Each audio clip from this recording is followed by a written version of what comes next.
오늘은 에스겔 강의 22번째 시간, 성전에서 나오는 물. 박수 한번 칠까요 우리?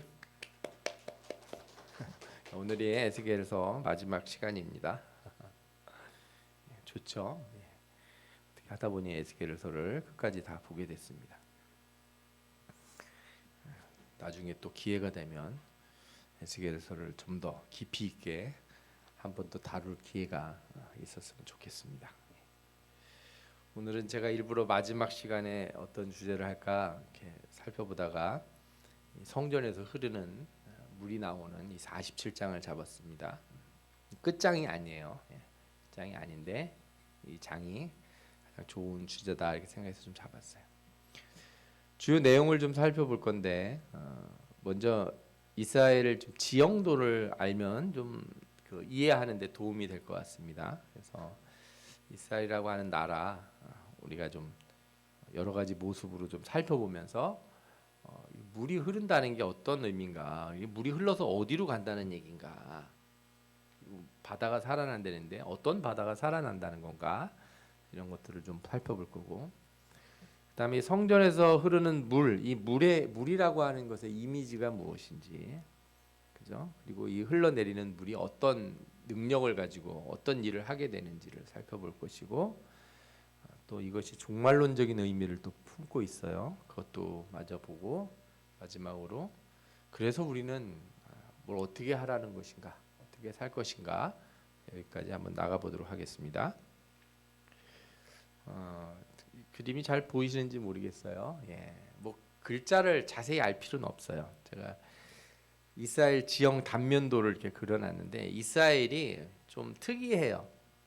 서쪽에는 바다가 있고 바다에서부터 동쪽으로 가면서 쭉 이렇게 산지가 형성이 돼요. 근데 우리나라 산맥하고는 조금 다른 게 이제 이 지형이라고 하는 것도 예를 들어서 아주 오래된 땅의 지형이 있고 아니면은 아주 젊은 땅의 지형이 있는데 이스라엘 땅은 좀 오래된 땅의 지형이에요. 그래서 이렇게 쭉 올라가다가 다시 아래로 이렇게 쑥 들어가 버려요. 그리고 이 두 그 호수, 사실은 호수인데 바다라고 이 사람들이 부르고 그러거든요. 갈릴리 호수와 또 아래쪽에 있는 사해, 그죠? 소금 바다, 염해라고도 하고 이 사해, 이 두 바다가 이제 호수와 이 바다 사이에 흐르는 강이 있는데 요단강이에요.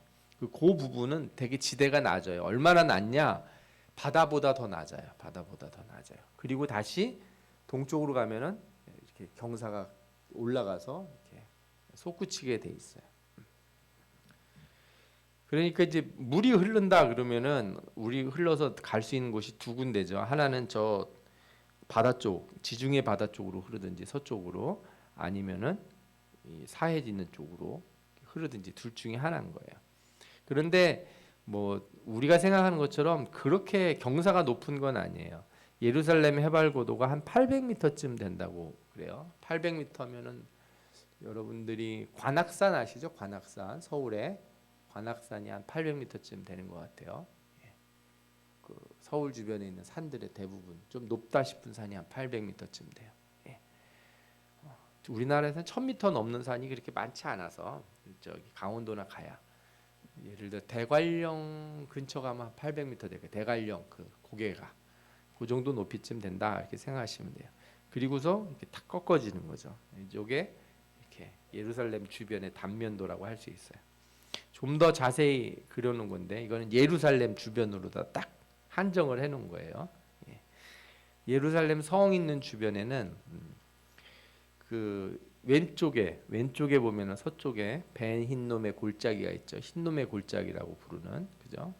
헤롯 궁전 있는데, 왕궁이 있는데 그게 있고, 그다음에 아래로 쭉 옆으로 내려가면은 그다음에 이 헤롯이 건축한 성전이 있는 터예요. 거기가 성전이 있는 터고, 성전 아래쪽이 다윗성이라고 부르는 곳이에요. 성전 아래쪽이 다윗성이다 이렇게 보시면 될 것 같아요. 그러니까 이렇게 헤롯 성전이 더 높은 데 있죠. 그리고 성전 바로 밑으로 이게 아래로 이렇게 쑥 파여요. 골짜기가 있고 거기가 기드온 골짜기 이렇게 돼 있고 그 골짜기를 따라서 쭉 위로 올라가면은 감람산이 나와요. 그래서 우리가 누가복음이나 이런 데 보면 예수님이 감람산에서 예루살렘을 이렇게 바라보면서 예언을 하고 그러실 때가 있지 않습니까? 그럼 저쪽 말하자면 이쪽 산에서 저쪽이 보이는 거예요. 마을이 이렇게 보이고 성이 보인다 이렇게 생각하시면 돼요. 한쪽 편에서 한쪽 편을 보면서 생겨 있어요. 요걸 좀 자세히 그린 그림이 하나 있더라고요. 왼쪽에 있는 건물이 성전이에요. 조그맣게 네모박스 직사각형으로 되어 있는 거 있죠. 성전이고 저 오른쪽에 있는 게 이제 왕궁 있는 터죠. 왕궁에서부터 밑으로 내려가면 성전이 있어요. 성전이 향하고 있는 저 문이 향하고 있는 쪽은 어디예요? 동쪽. 성전 문이 있는 향하는 쪽은 동쪽이죠. 예. 그러니까 이제 화면 앞쪽으로가 동쪽이고 이렇게 모양이 생겨 있죠. 예루살렘이라고 하는 도시는 아까 방금 보셨던 요 모양, 요 네모 박스가 지금 이쪽에 있는 박스예요. 예, 요거 요 부분 요만큼이 아까 보셨던 거랑 똑같은 거예요. 예, 여기가 예루살렘이 지금 저렇게 생겼는데 예수님 당시고 지금은 저거보다가 조금 더 넓어요. 그리고 저기가 이제 네 구역으로 좀 나눠져 가지고 뭐 이스라엘 사람도 살고 그다음에 또 이슬람 사람도 살고 또 크리스찬들도 살고 또 아르메니아인들도 살고 이렇게 살고 있어요. 요게 이제 도시죠. 대충 이해가 되실 텐데 여기서 한 가지 제가 뭐 이걸 더 보여드리는 게 있는데 히스기야 때 수로를 판 게 하나 있어요. 수로를 판 게. 예. 여기 보면 솔로몬 성전이 있고 그 아래 다윗성이 있다고 그랬죠. 솔로몬 성전 더 위쪽으로는 옛날 헤롯 성전이 있는 거예요. 헤롯 왕궁터가 있는 거죠. 예. 이해가 되시죠? 저기서부터 쭉 내려오는데 이 파란색으로 되어 있는 게 기온샘에서부터 실로암 샘 사이에 히스기야 때 수로를 파놓은 게 있어요. 물이. 그래서 사실은 예루살렘은 이렇게 산 위에 있어서 언덕 위에 있어 가지고 이렇게 아래서부터 공격해 올라가기가 되게 어려워요. 예.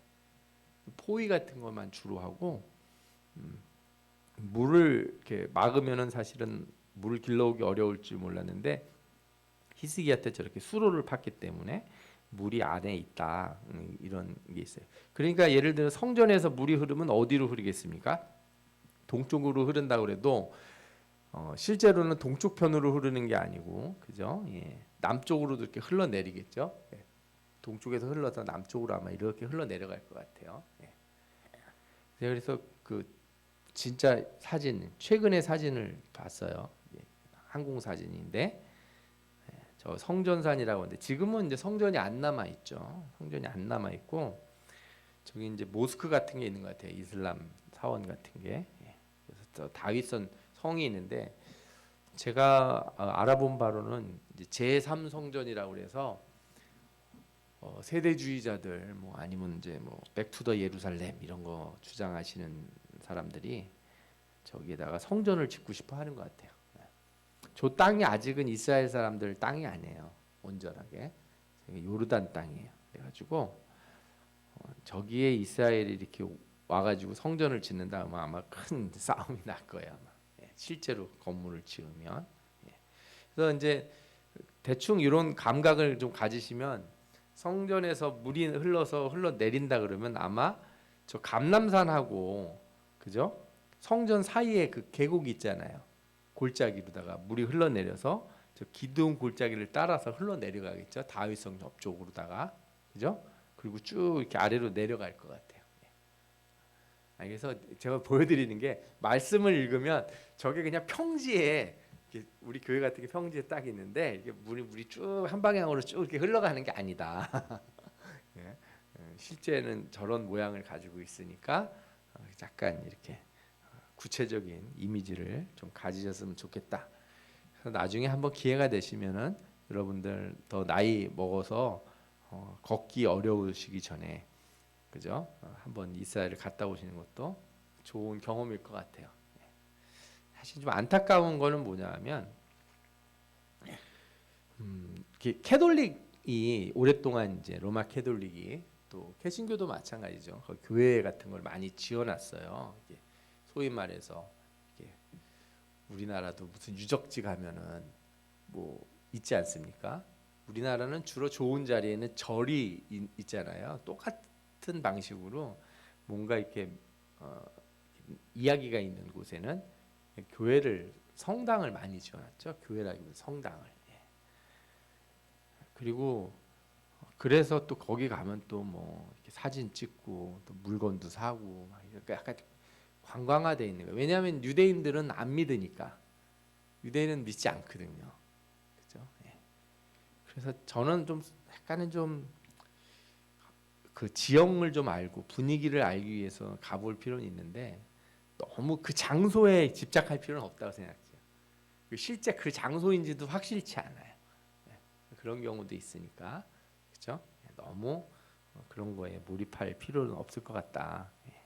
어쨌든 그래도 알아두면은 되게 좋고 그 다음에 터키에 가면은 터키 그 다음에 그리스 지역에 가면은 예전 교회들 있지 않습니까? 요한계시록에 나온 뭐 일곱 교회 같은 거라든지 또 바울서신에 나온 교회들이 이 그리스 지역하고 마게도냐 지역, 터키 남부 쪽에 이렇게 있어요.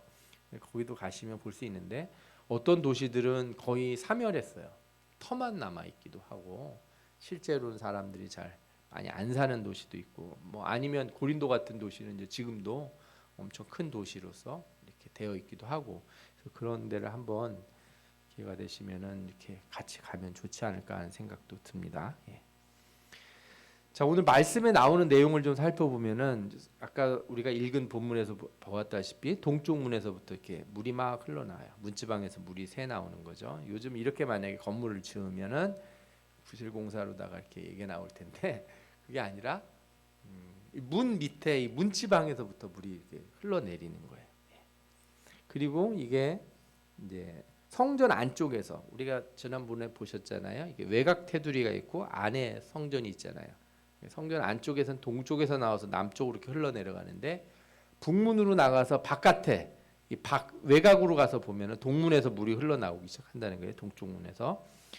그래서 여러 번 측량을 하는데 한 1000척, 한 450m쯤 된다 이렇게 보여져요. 처음에는 발목에 차고 그 다음에는 무릎에 차고 그 다음에는 허리에 차고 그 다음에 건널 수 없는 강이 돼요. 그래서 이 강이 요단 계곡을 흘러서 어디까지 가요? 사해까지 이렇게 흘러간다. 이런 말씀이 나옵니다. 그리고 흘러가면서 어떤 일이 생기냐? 강 좌우편에 나무가 많이 살고, 그죠? 그리고 그 나무에서는 각종 먹을 과실들이 자라고 잎은 시들지 않고 그 잎은 또 약의 재료가 되고 물이 흐르는 곳마다 번성해서 사해가 살아날 것이고 물고기가 많아지고 생명이 넘치는 바다가 될 것이다. 그래요. 앞서 우리가 지도에서 봤다시피 사해는 해발 고도가 낮아요. 그게 무슨 얘기냐면 모든 물은 사실 바다로 흘러내려가야 되는데 바다보다 더 낮은 해수면을 가지고 있으니까 거기는 바다하고 연결해 버리면 물이 다 일로 들어버릴 거라고요. 사해로. 무슨 의미인지 이해가 되시죠? 예. 만약에 바다하고 사해하고 연결해 놓으면 물이 다 사해로 들어와서 사해 바닷물이 이렇게 높아지지 사해 물이 바다로 나가질 않는다는 거예요. 더 낮은 위치이기 때문에. 그러면 무슨 얘기냐? 저기는 모든 물이 흘러만 들어오고 나가질 않으니까 어떻게 돼요? 썩는 물이 돼요. 아주. 근데 썩지는 않고 저 물이 어떠냐면 아주 진한 염해가 됩니다. 염도가 아주 높다는 거는 이제 뭐 소금만 들어 있는 건 아니고 미네랄도 많이 들어 있고 우리가 저런 그림들 많이 보잖아요. 제가 어느 신문 기사에서 나온 사진을 근데 저렇게 사진 찍느라고 사람들이 저기 수영 못해도 빠져 죽을 수가 없대요. 다 둥둥 뜨니까 보통 물의 바닷물의 5배 정도가 된대요. 얼마나 짜겠어요. 그런데 오래 수영하면 안 됩니다. 삼투압 때문에 몸에 있는 수분이 빠져나가요. 손이 금방 그냥 쪼글쪼글쪼글해져요. 그리고 따가워요. 아주 민감한 부위들에 물이 닿으면은 아주 따가워요. 그래서 저런 장면은 사진 찍느라고 찍은 거지 저 오래 하고 있는 장면은 아니다. 1시간 2시간씩 할 장면은 전혀 아니다. 지금 옆에 제가 지도를 그려놨지 않습니까? 사해의 서북쪽이죠. 서쪽인데 서쪽 위에 제루살렘이라고 써 있죠. 예루살렘 위치가 요게 예루살렘이죠. 여기가 옆에가 사해고 예루살렘이 여기 있고 실제 수도는 여기에요. 여기 텔아비브. 텔아비브가 여기가 이제 수도예요. 이스라엘의 실제 수도는 여기고 예루살렘은 이제 성지죠. 그리고 뭐 여기 보시면 암만이라고 있잖아요. 여기가 암만, 여기 요르단 수도죠. 요르단이 이렇게 있고. 그러니까 저쪽은 이제 이스라엘하고 요르단하고 접경지다 이렇게 생각하시면 돼요. 저 물이 그래서 살아난다는 거는 여러 가지 의미를 함축하고 있어요. 죽은 물이 살아난다는 거니까 우리가 성경에서 에스겔에서 봤듯이 해골들이 다 살아나서 군대가 되는 것처럼 성전에서 물이 흘러서 죽은 바다가 살아난다는 거니까, 그죠? 우리가 죽어가는 우리의 생명들이 살아나고 영혼이 살아난다 하는 그런 영적 의미도 포함한다 이렇게 보실 수 있어요. 성경에서는 이 물이 항상 이렇게 어떤 의미를 가지고 있는데 특별한 의미들을 많이 가져요. 이스라엘 땅 자체가 물이 되게 중요한 땅이에요. 창세기에서도 보면 우물을 얻는데 힘을 쓰지 않습니까? 우리나라는 상대적으로 물이 좀 풍부한 나라 중에 하나예요.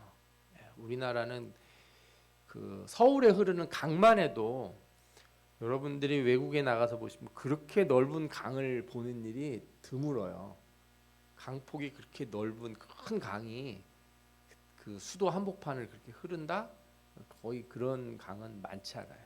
유럽에 가도 강들이 다 좁아요. 그렇게 큰 넓은 강은 많이 보기 어려운데 우리나라는 물이 좀 흔한 편이에요. 그런데 이스라엘은 아니고 물이 아주 중요한 동네예요. 그래서 물은 곧 생명의 근원이자 또한 이 물로다가 하나님은 항상 심판을 하시곤 했어요. 창세기에서도 보면 에덴에서 강이 나오는데 동산을 적시고 갈라져서 네 근원이 되었다 하죠. 그래서 네 개의 강 이름들이 나오지 않습니까? 유브라데 강, 뭐 티그리스 강 같은 이런 이름들이 쭉 나오잖아요. 그 다음에 창세기 6장 17절에도 보면 하나님이 물로 생명의 기운 있는 모든 것을 멸절하겠다 이렇게 하세요. 그래서 이 물로다가 홍수를 일으켜서 하나님께 쓸기도 하시죠. 또 히브리어의 이 물, 이 마임이라고 하는 이 단어는 가뭄, 비를 의미하기도 해요. 그래서 물을 안 내리시는 건 하나님의 저주죠. 비가 안 온다는 건 하나님이 큰 저주고 하나님이 징계예요. 그래서 이스라엘의 가장 큰 복이 뭐냐? 하나님이 어떻게 복을 주시냐? 그 때에 맞는 비를 주시는 거예요. 적절한 때.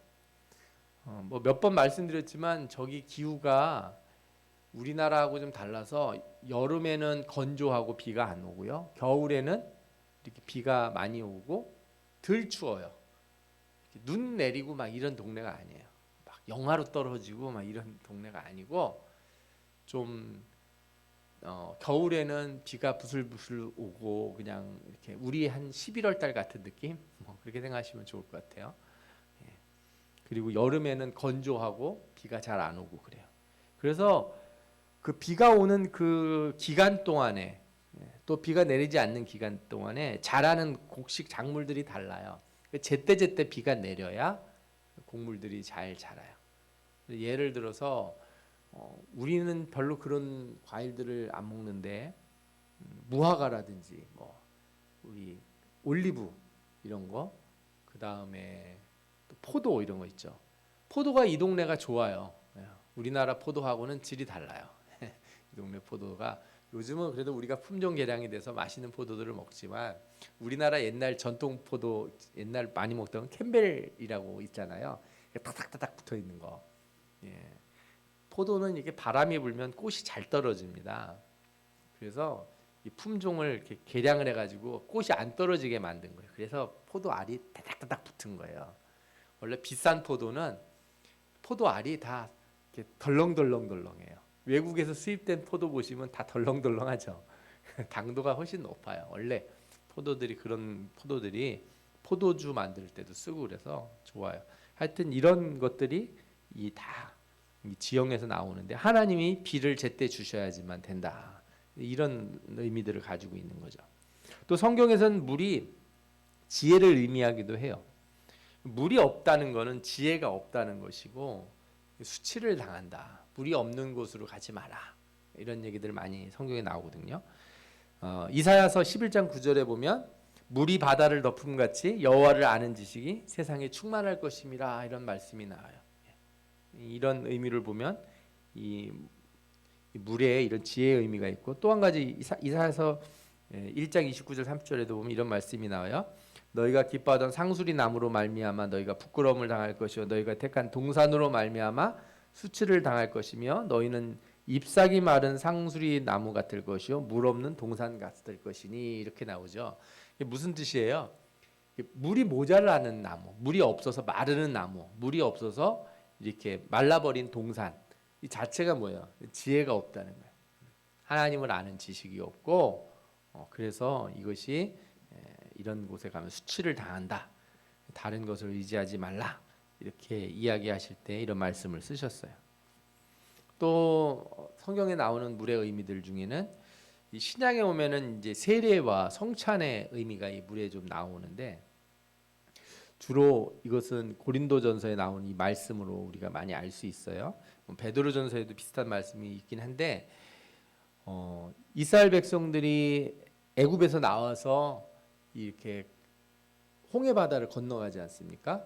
그 홍해 바다를 건너가고 구름 가운데 지나가요. 구름 기둥이 덮어서 가는데, 이거를 바울이 뭐라고 그랬냐면 구름과 바다에서 다 세례를 받았다, 이렇게 얘기를 해요. 그게 세례라는 의미예요.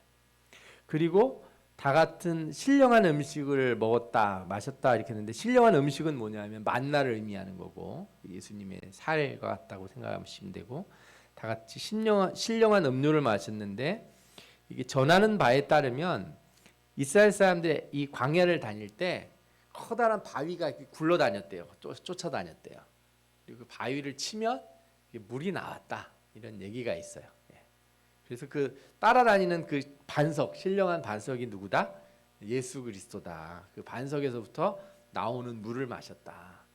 예수 그리스도의 주시는 신령한 음료가 뭐겠습니까? 그의 피, 성찬으로 우리에게 제시가 되죠. 성례전적인 물의 의미를 우리가 또 찾을 수 있어요, 성경에서.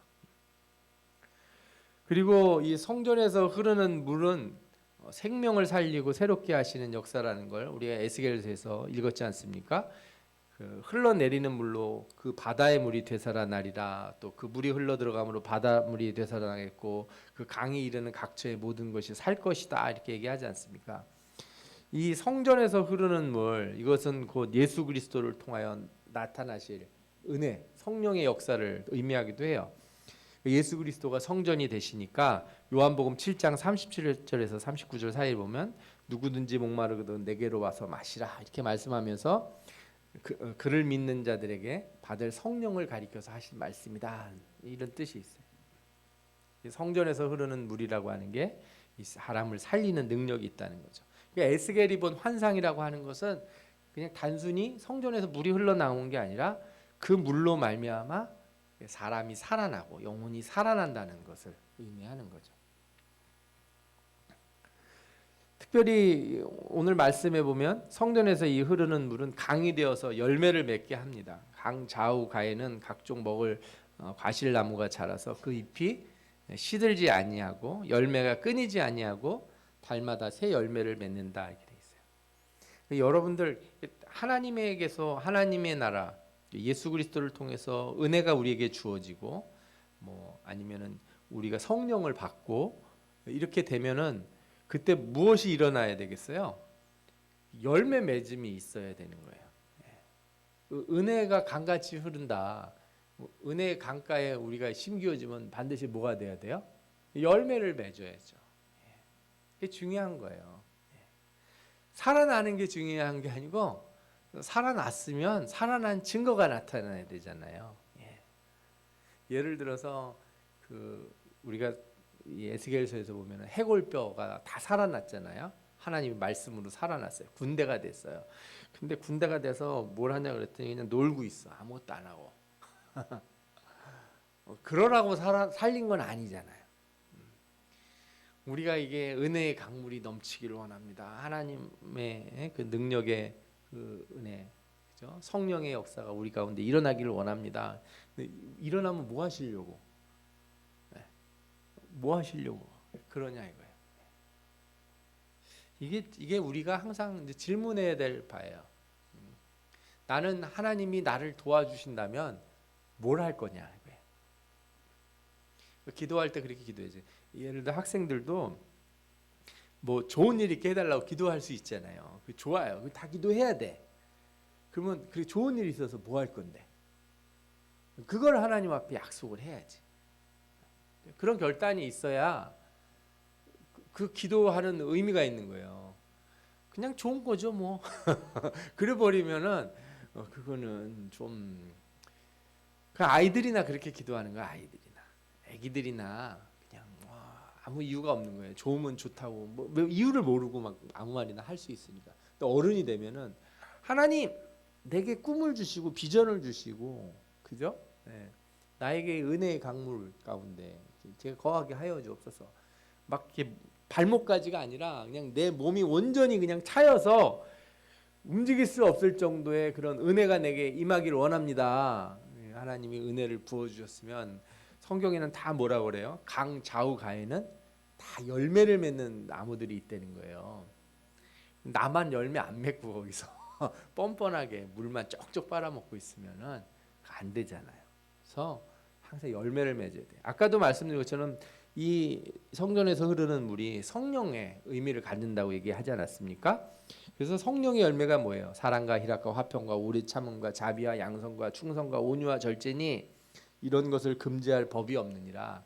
무슨 말씀이냐면 성령이 들어오시면 저걸 막을 수가 없다는 거죠. 열매 맺는 것을. 성령이 들어오시면 저 열매가 나타나는 것을 막을 방법이 없다.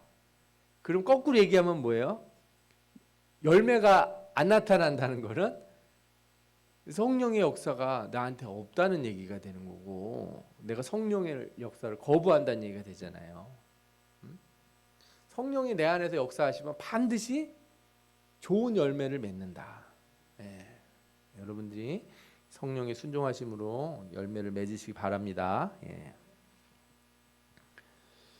또한 저는 이 살아난다는 것이 나만 살아나면 안 된다고 생각을 해요. 오늘 이 말씀을 보면 물이 흘러서 바닷물이 살아나는데 바닷물이 살아나니까 거기에 물고기들이 많아지고 그 강가에 누가 살게 돼요? 어부가 산다는 거예요. 그물을 치고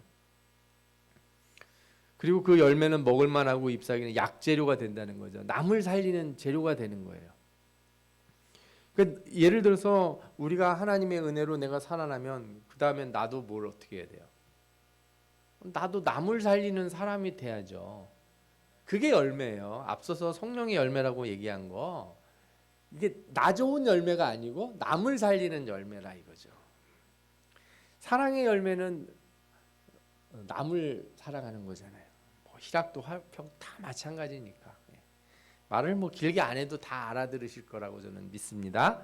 여러분들이 먼저 성전에서 흐르는 이 하나님의 은혜의 강물, 성령의 강물로 살아나시고 여러분들을 통해서 여러분들의 가정, 여러분들의 삶, 여러분 주변에 있는 많은 사람들에게 은혜를 끼치고 사람을 살리는 분들이 되시기 바랍니다. 아멘.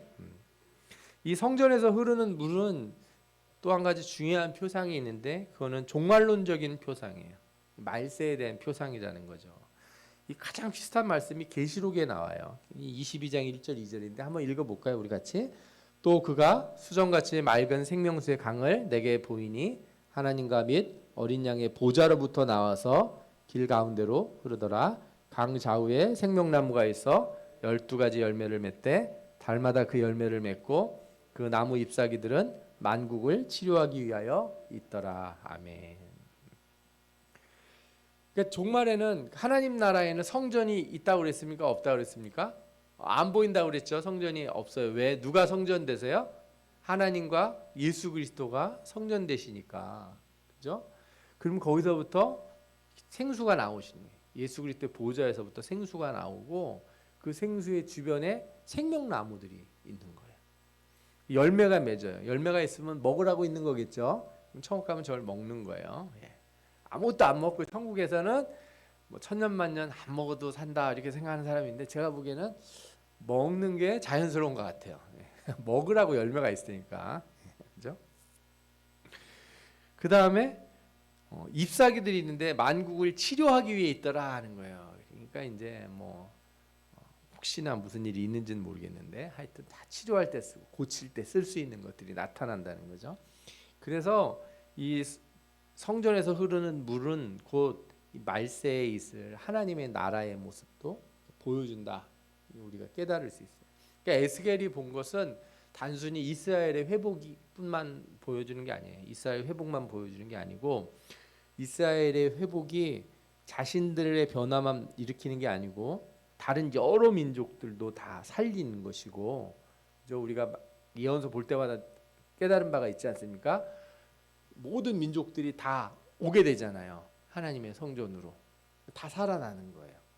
여기서 물이 흘러서 바다도 살리는데 이게 영적으로는 죽은 바다가 살아나니까 죽은 사람도 살아난다 이렇게 생각할 수도 있고, 또 한 가지는 뭐냐면 자연 세계, 이 세상도 살리는 거예요. 그러니까 하나님의 나라가 도래할 때 하나님의 나라가 와서 이 세계를 싹 태워버리고 다 부셔버리는 게 아니고 하나님의 나라는 이 세계를 어떻게 한다? 다시 살린다. 예. 아멘. 예. 저 그렇게 믿어요. 예. 하나님의 나라가 임할 때 저 다 태워버리면 저 바다에 있는 뭐 참치나 고등어나 얘네들은 다 죽어야 되잖아요. 하나님이 그렇게 일부러 다 죽이실 이유는 저는 없다고 생각해요. 예. 토끼나 사슴이나 얘네들 굳이 죽이실 이유가 없어요. 하나님의 나라가 도래할 때 모든 생명이 살아나고 온전하게 되는 거죠. 온전하게 된다는 게 우리가 이 독사굴에 손을 넣어도 독사가 물질 않고, 그렇죠? 사자가 양떼와 같이 어울려 놀고, 예. 동물들 이렇게 그 개나 고양이 기르는 집에 가 보니까 개 고양이도 둘이 잘 기르니까 안 싸우고 둘이 친하게 지내더라고요. 그렇죠? 개 고양이가 그렇게 지내는 것뿐만 아니라 모든 생물들이 이렇게 하나 되고 아름답게 변화되는 것, 이게 하나님 나라가 올 때 일어나는 일이거든요. 이 에스겔이 본 환상이 아주 되게 보면 멋있는 거예요. 이 세계가 아니라 자기네 나라, 자기 민족의 다시 되돌아가서 광복절을 맞는다든지 독립을 한다든지 나라를 세운다든지 하는 그런 이미지가 아니고, 이 전 세계가 하나님의 나라가 어떻게 다시 바뀔 건지에 대한 큰 비전과 소망을 갖고 이 환상을 보게 된 거다, 이렇게 말씀드릴 수가 있어요. 자, 그러면 여러분들이 만약에 이걸 보았다면 어떻게 하시겠어요? 무엇을 하시겠습니까? 이걸 보여줬다 이거예요. 성경에서는 그래서 이런 생수들이 나오는 것을 보여주고 이 귀한 하나님의 이 은혜의 물들이 흘러나오는 것들을 보여줄 때 항상 하시는 말씀들이 있어요. 이 헛된 것 찾지 말고 와서 어떻게 하라는 거예요? 이걸 마시라는 거예요. 와서 마시라. 목마른 사람들은 와서 이걸 먹으라 이거예요. 왜 자꾸 쓸데없는 걸 찾아다니냐 이거죠. 이 말씀은 진짜 우리가 깊이 생각해 볼 필요가 있어요. 사람들은 끊임없이 뭔가를 원해요. 끊임없이 뭔가를 원해요. 아무것도 원하는 게 없다 그러면서 저 산에 들어가서 나는 자연인이다 막 이렇게 사는 사람들 있잖아요. 그 사람들도 다 원하는 게 있는 거예요. 그런데 성경에서 뭐라고 얘기하냐면 하나님께 속하지 않은 것은 다 뭐예요? 헛된 것이고 배부르게 못할 것이고 다시 목마를 것이고. 그래서 다 집어치우고 산속에 들어가서 이쁜 오두막 짓고, 그죠? 거기 가신 분들 보니까 대부분 마누라도 싫대, 부인도 싫고 애도 싫고 그냥 혼자서, 그죠? 이렇게 막 산에서 막 긁어가지고 뭐 그냥 뭘 먹고 그냥 불 떼가지고 이렇게 살잖아요. 마음이 편화되는 거예요. 주여, 별게 다 마음이 편해. 근데 성경이 뭐라고 하냐면 그래도 너는 벗어날 수 없다. 그런 사람들이 옛날에는 누구였냐면 수도승들이라고요. 수도승들. 저 유럽에 가면 수도원이 어디 있어요? 이게 벼랑 끝 꼭대기에 있어요. 그래서 그 위에서 이렇게 밧줄 내려가지고 바구니 내리면 바구니에다 먹을 거 주면 그거 올려다가 그 꼭대기에 있다고. 왜 거기 올라갔어요? 아무도 못 올라오라고. 못 내려가려고. 그쵸? 엘리베이터 있고 그러면 얘를 학생으로 따지면 그거예요. 거기가 독서실이고 저 밑에 PC방 있고 그런 거야. 나는 절대 저 PC방 가지 않고 놀러 안 가겠다. 게임장 안 가려고 다 끊고서 저 산꼭대기 들어간 거랑 비슷한 거. 옛날에 그래서 그 고시 공부하는 사람들이 절에 들어가서 공부한다는 얘기 하고 그러잖아요. 그런데 성경은 뭐라 그래요? 그래도 네 마음은 못 끊는다 이래. 우리의 육체가 다니는 길은 끊어놓을 수 있을지 모르지만 머릿속에 그 기억은 지울 수가 없어요. 그래서 수도사들도 보면은 그 멋내는 게 있는 거예요. 제가 그거 보고 참 웃었어요. 정말 캐톨릭은 참 이렇게 거룩하고 그래서 결혼도 안 하고 그래서 그분들은 좀 나을 줄 알았는데 그 신발 빨간 신발 신는 게 있더라고요. 교황만 신는 신발. 이번 교황은 그런 걸 안 신으신다 그러는데 옛날에는 좀 그런 거 이렇게 사치 같은 걸 하는 것 같아요. 반지든 이렇게 뭐 이렇게 이 장신구들이 있어요. 묘하게 묘한 그런 게 있는 거예요. 하다못해 절에 오래 있는 그 스님들도 그 자기 그 이렇게 돌리는거나 뭐 두들기시는거나 이런 물건들이 이게 무슨 나무인지 알아? 하면서 내가 만든 나무가 네 나무보다 좋아. 이 지팡이가 뭐가 달라도 달라. 이런 얘기를 하는 거예요. 무슨 얘기를 드리려고 하는지 아시죠? 그런 얘기를 묻지 말고 그 재밌으라고 드린 얘기가 아니에요. 사람이 아무리 떠나려고 그래도 못 떠나는 게 있다는 거예요. 내 마음은 그런 식으로는 다스려지지 않는 거예요. 어떻게 다스려야 돼? 그래서 제대로 된 걸 마시라는 거예요. 안 먹으려고 애쓰지 말고 제대로 된 걸 먹으라. 이거예요. 우리 기독교 신앙은. 세상의 것을 닫고 단절하고 살라고 말하는 게 아니고 뭘 마시면 돼요? 참된 음료를 마시면 참된 진리의 말씀을 들으면 해결된다는 거예요. 응? 예를 들어 어떤 사람이 막 놀러 다니고 좋아하고 친구 만나기 좋아하니까 절대 만나지 말라고 막 꽁꽁 가다 놓으면 해결이 되는 게 아니고 누굴 만나야 돼요? 예수를 만나라. 애들이 막 이렇게 막 게임이나 하고 막 다른 거 이상한 거 나쁜 거 보는 거 좋아하고 막 이럴 때 그걸 못하게 하면 아이들이 변하는 게 아니고 아이들이 누굴 만나야지? 예수를 만나고 성경을 읽고 그래야 바뀌는 거예요. 제가 계속 드리는 얘기 있잖아요. 펄펄 끓는 주전자에 뚜껑을 누르지 말고 뭘 하라고요? 불을 끄라고. 뚜껑만 누르지 말고. 안 하려고만 애쓰지 말고 해야 될 일을 하면 어떻게 돼요? 자연스럽게 변한다. 성령과 신부가 말씀하시기를 오라 하시는도다. 듣는 자도 오라 할 것이요 목마른 자도 올 것이요 또 원하는 자는 값없이 생명수를 받으라 하시더라. 아멘. 이렇게 복음을 주고 이렇게 진리의 생명을 주는데 이거는 안 먹으려고 그러고 그게 그냥 딴 걸 먹으려고 이렇게 쫓아다니는 사람들이 많아요. 그게 이 시대에 안타까운 거예요. 돈이 없거나 가난하거나 힘들어서가 아니라 다른 거 할 수 있는 게 너무 많아서 문제. 많아서. 여러분들은 참된 생명수로 나오시길 바랍니다. 아멘. 그리고 생명수를 찾으면 그 다음에 어떻게 해야 돼요? 뿌리를 내려야죠. 뿌리를. 시냇가에 심은 나무가 철을 따라 열매를 맺으며 그 잎수가 마르지 않음 같으니 이랬잖아요. 생명수를 찾았는데 한 번 마시고 떠나면 안 되는 거예요. 거기에 어떻게 해야 돼요? 뿌리를 내려야죠. 뿌리를 내리라. 응? 여기 가서 조금 먹고 저기 가서 조금 먹고 저는 인터넷에 유튜브 요즘 되니까 목사님들 설교나 여러 교회들 뭐 또 신학교에서 강의 올라온 거 저는 참 그런 거 도움을 많이 받아요.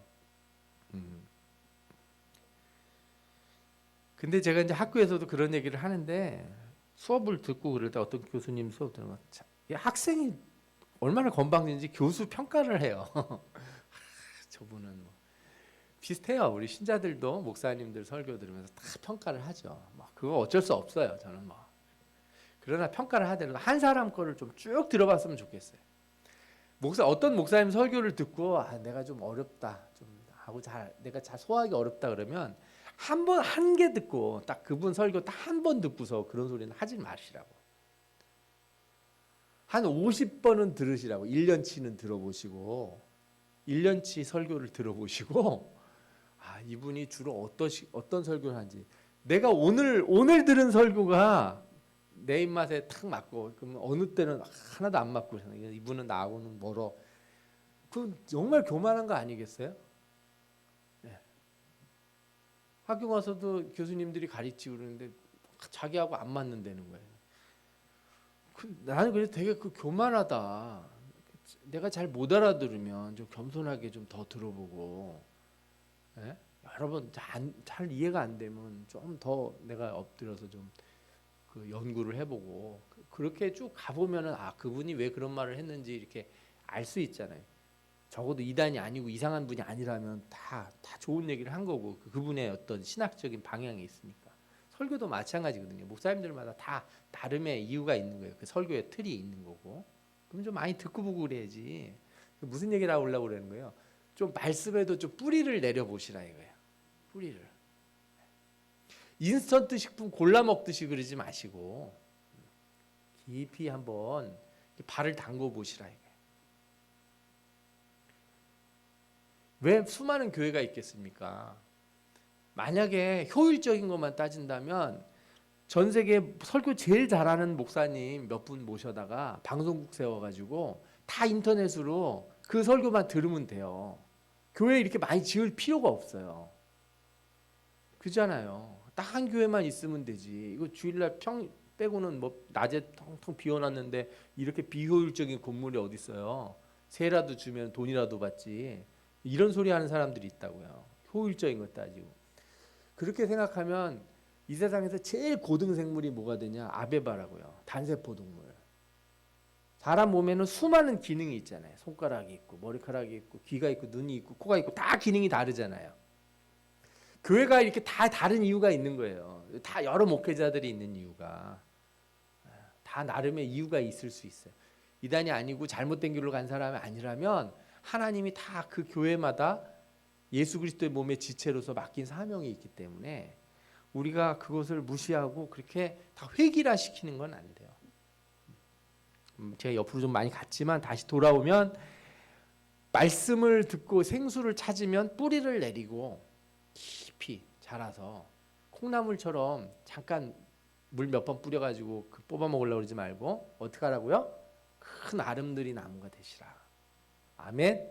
여러분들이 우리 교회 큰 아름드리 나무가 되시길 바랍니다. 아멘. 예. 마지막으로 제가 이 말씀을 드리고 싶어요. 이 생명의 물을 마시는 자는 앞서도 말씀드린 것처럼 자신도 그리스도를 드러낼 수 있어야 돼요. 그리스도에게서 나온 물을 마셨다면. 예수님이 뭐라고 했냐면 내가 주는 물을 마시는 자는 영원히 목마르지 아니하리니 내가 주는 물은 그 속에서 영생하도록 솟아나는 샘물이 되리라. 나는 먹고 끝나는 게 아니고 내가 그 물을 마시면 내 안에서도 그 물이 나온다는 거예요. 7장 38절 이렇게 말씀하셨어요. 나를 믿는 자는 성경의 이름과 같이 그 배에서 생수의 강이 흘러나오리라. 아멘. 여러분들이 이렇게 생수를 마셨다면 여러분들에게서 생수가 흘러나와야 되는 거죠. 내가 복음을 들었으면 어디 가서 이거 말하지 않으면 안 될 것 같은, 말하고 싶어서 입이 근질근질한, 혹시 그런 거 느껴보셨어요? 그 재밌는 거 보고 온 사람들은 묻지도 않았는데 괜히 말 꺼내는 분들 있잖아요. 괜히 뭐 내가 묻지도 않았는데 막 말을 뱅뱅 돌리더니 막 어떻게 해서 말 한마디 꺼내고. 왜 그래요? 막 입이 근질근질한 거지. 저도 그럴 때 있어요. 뭐 막 새로운 거 어디서 뭐 듣고 오면은 저희 집사람이 참 그거는 좋은 것 같아요. 제가 그냥 운전하고 가는 동안 제가 쓸데없는 얘기들을 그렇게 온갖 세상의 잡다한 지식들을 막 설명을 해요. 저는 또 설명을 하면서 또 학교 다닐 때 더 그러거든요. 학교에서 막 뭐 배우고 나면은 이렇게 차를 타고 가면서 집사람한테 막 설명을 해요. 신학 얘기를. 왜? 저는 그렇게 말하면서 제가 정리가 돼요. 남한테 말하면서 제 지식이 정리가 되는 거예요. 이분은 그걸 정리를 하는지 안 하는지 별 관심은 없어요. 이 남자가 맨날 이런 재미없는 얘기를 나한테 하나. 그 뭐 이렇게 중요하다고 예수 잘 믿고 천국만 가면 되지 이렇게 생각할 수 있는데 그래요. 근데 저는 이게 이 사람의 일반적인 본성이라고 생각해요. 내가 좋은 걸 알면 말하고 싶어하고 전하고 싶어하는 게 맞는 거죠. 무슨 10만이도 아니고 자기가 뿌린 그 저 산삼 어디 있는지 혼자만 알고 와서 뭐 캐먹으려고 그러는 그런 마음 갖지 마시고 사람들 같이 데려가서 같이 캐먹자. 저기 좋은 거 있다. 그렇죠? 나만 어디 좋은 거 알고서 나만 먹는 사람이 아니라 나도 나눠주는 사람이 돼야 되는 거죠. 그런데 더 중요한 건 이 예수 그리스도가 주는 이 생명의 물은 원래 속성이 그렇다는 거예요. 한 번 마시면 너 안에서도 어떻게 된다? 영원히 솟아나는 샘물이 된다. 나를 믿는 자는 생수의 강이 흘러 넘칠 것이다. 분명히 약속을 하셨기 때문에 둘 중에 하나인 거예요. 내가 안 먹었든지 안 마셨든지 혹은 안 주려고 애를 쓰든지. 저 인간 내가 천국 가는 꼴은 내가 못 보지. 그리고 내 입을 꾹 담고 있든지 둘 중에 하나죠. 어떻게 그럴 수가 있어요. 그건 아니다. 우리가 그럴 수는 없다. 그래서 우리가 이 들은 말씀들은 우리를 변화시킬 뿐만 아니라 우리를 살리고 더 나아가서 많은 사람들에게 이렇게 그들을 살리는 이 복음의 역사가 일어날 줄 믿습니다. 여러분들이 그런 모든 분들이 되시기를 축원합니다. 아멘. 기도하겠습니다. 지금 기도할 때 우리가 말씀을 이렇게 배웠는데 이 말씀이 우리를 변화시켜서